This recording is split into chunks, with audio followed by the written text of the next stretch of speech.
Hey YouTube, I am in the middle of editing my camera comparison video.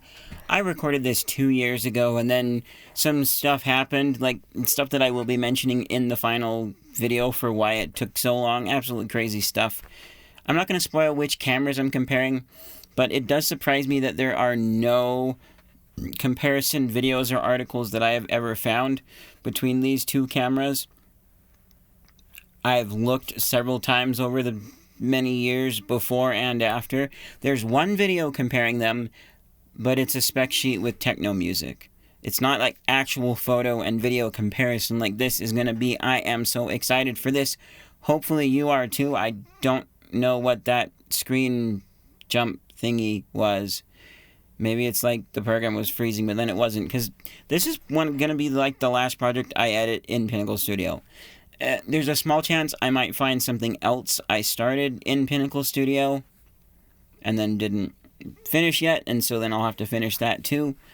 But I'm using Davinci Resolve now. It is so much nicer and smoother and faster, and you can expect that I will have more of my stuff be edited and nicer, and hopefully that it will come out slightly faster. Not a lot. It depends on what I'm doing and stuff, but this program is just so slow, and I wish I would have switched to Davinci Resolve sooner. It just runs so smooth and nice. Part of the reason I didn't was because of all of the limitations that the free version supposedly had. I can't find this anymore, but there used to be a track limitation that I read somewhere. I forget where. It was for video and audio tracks.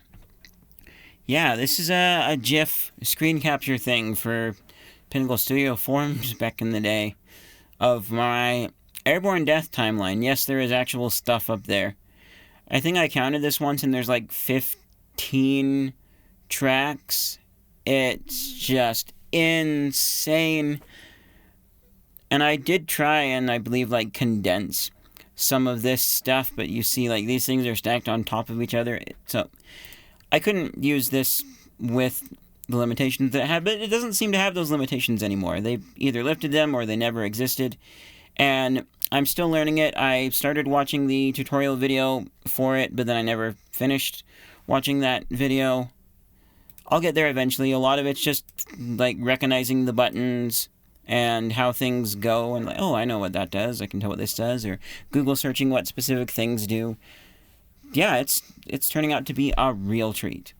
And I'm super excited for that. Now onto the weird thing. The reason that I'm showing you guys my timeline for this here is, so originally I had the photos side by side, and they're 3 seconds each, and you had, I think it was like a 1 second fade in, fade out piece of text that said which camera you were looking at. And then it went to the next one.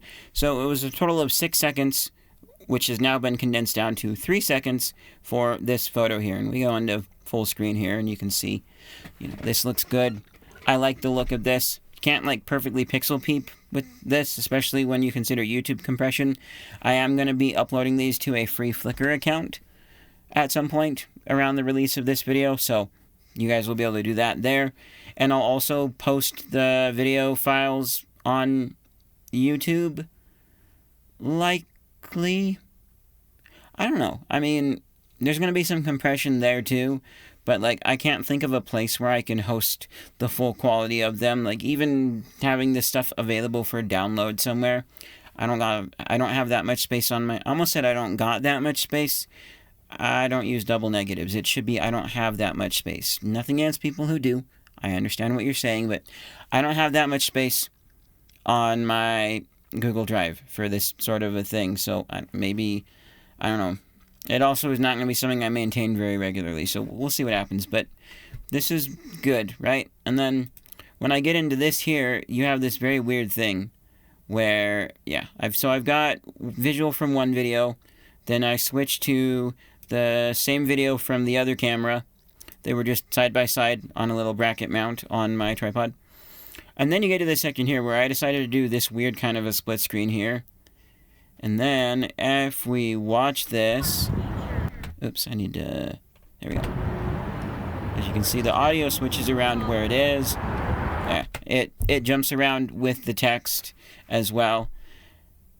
Yeah, I don't know why I did it that way, and I wasn't really questioning why I was doing it this way until I got to this video here where it's showing that the zoom is comparable between the two, and I'm like, I need to show the full picture from each camera.